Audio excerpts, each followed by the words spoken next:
बहुओ तनी शांत रहो लगा ना, पढ़ लो जाओ। चलो क्वेश्चन नंबर कितना दिया जी हमको? 6 नंबर।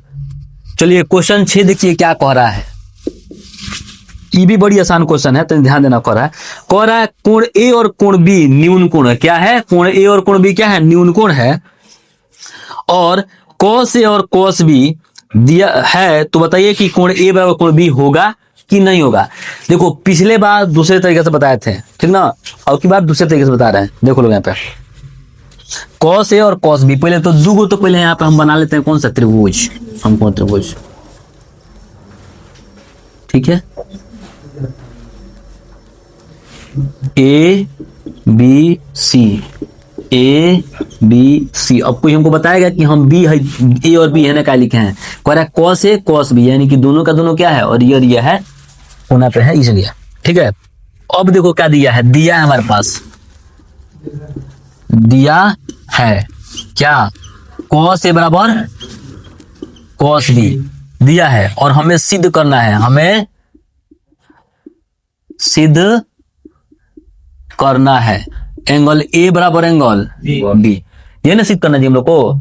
देखिए लोग कितना आसान है, ध्यान से देखो बुआ, तू लोग भी देखो, बउओ हेलो, ओए हेलो, आप भी देखिए, देख लीजिए आप लोग भी, ठीक ना, दूसरे तरीके बता रहा है इसलिए।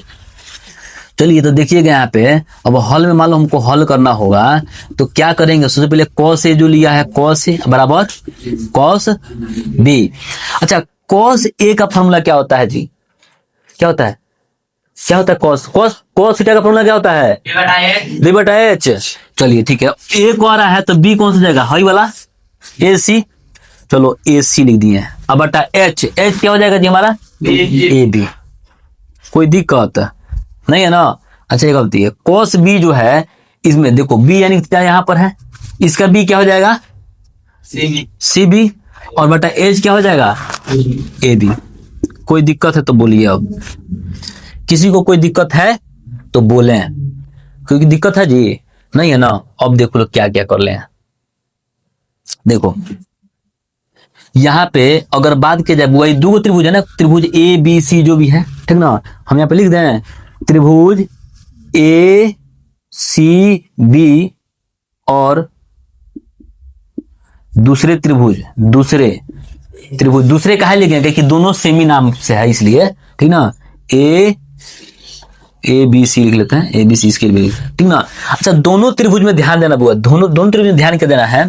देखो ए सी के बराबर क्या है, बी सी, ए सी के बराबर क्या है, बी सी है, कौन सा है, बी सी है ये वाला, ठीक ना। तो लिख लेते हैं ए सी बराबर बी सी, दिया है ना। अच्छा एक और दिया है कुछ, ए बी बराबर ए बी, हेमे के बी बराबर है, तो देखो ए बी बराबर ए बी दिया है।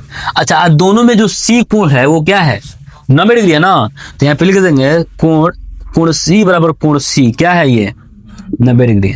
और यहाँ पे क्या लिख लेंगे, दिया है, ठीक ना, क्लियर हो गया। तो बताओ त्रिभुज में दूगो साइड है, एगो कोण बराबर हो तो वो क्या होता है, सर्वांगसम हो जाता है, होता है ना सर्वांगसम। ये रूल है 6 चैप्टर में है, नहीं पढ़ाया आप लोगों को शायद, ठीक ना, टेंशन नहीं लीजिए, उसको पढ़ाएंगे हम, ठीक ना। देखिए सर्वांगसम का रूल क्या होता है, चाहे हम ये भी सुनो, ध्यान सुनो, चाहे आर एच एस से भी हो सकता है, माने राइट एंगल, एगो हाइपोटेनस और एगो कोई भी साइड, ठीक ना, हाइपोटेनस माने कौन, एगो दोनों में कौन बराबर हो, राइट एंगल हो और क्या हो, एगो कोई साइड बराबर हो, तो वो भी क्या होता है, सर्वांगसम हो जाता है। तो यहाँ भी देखो क्या है, राइट एंगल है, एगो है, दोनों में कौन बराबर है, एगो साइड बराबर है, तो ये क्या होगा, आर एच एस से बराबर हो जाएगा ना, यानी कि जो त्रिभुज हो जाएगा ए सी बी सर्वांगसम हो जाएगा त्रिभुज, इसका नाम देते हैं एबीसी, ठीक ना, ए बी सी क्या सर्वांगसम हो जाएगा ना। और जो सर्वांगसम हो जाता है ना, तो बाकी का जितना बचता है ना, सब एक दूसरे के क्या होता है, बराबर होता है, ठीक ना। इसका मतलब ये हुआ क्या है, एंगल सी के बराबर था, यहाँ पे कोण थीटा कहाँ पर था, ये, तो इसका मतलब एंगल ए और एंगल बी बराबर है, और एंगल ये और एंगल ये बराबर है। बात समझ में नहीं आया, थीटा वाला देखो, अब बराबर के बाद थीटा यहाँ पर है, थीटा यहाँ पर, यानी कि दोनों एक जगह पर ना है, ये वाला थीटा वाला, तो ये दोनों आपस में बराबर है, ये दोनों आपस में बराबर है, ये दोनों आपस में बराबर है, यानी कि हम लोग कह सकते हैं एंगल ए बराबर एंगल बी, कैसे, बाई CP/CT से, तो बात खत्म। यही क्वेश्चन पूछ रहा था, ठीक ना, पता नहीं, छापो। और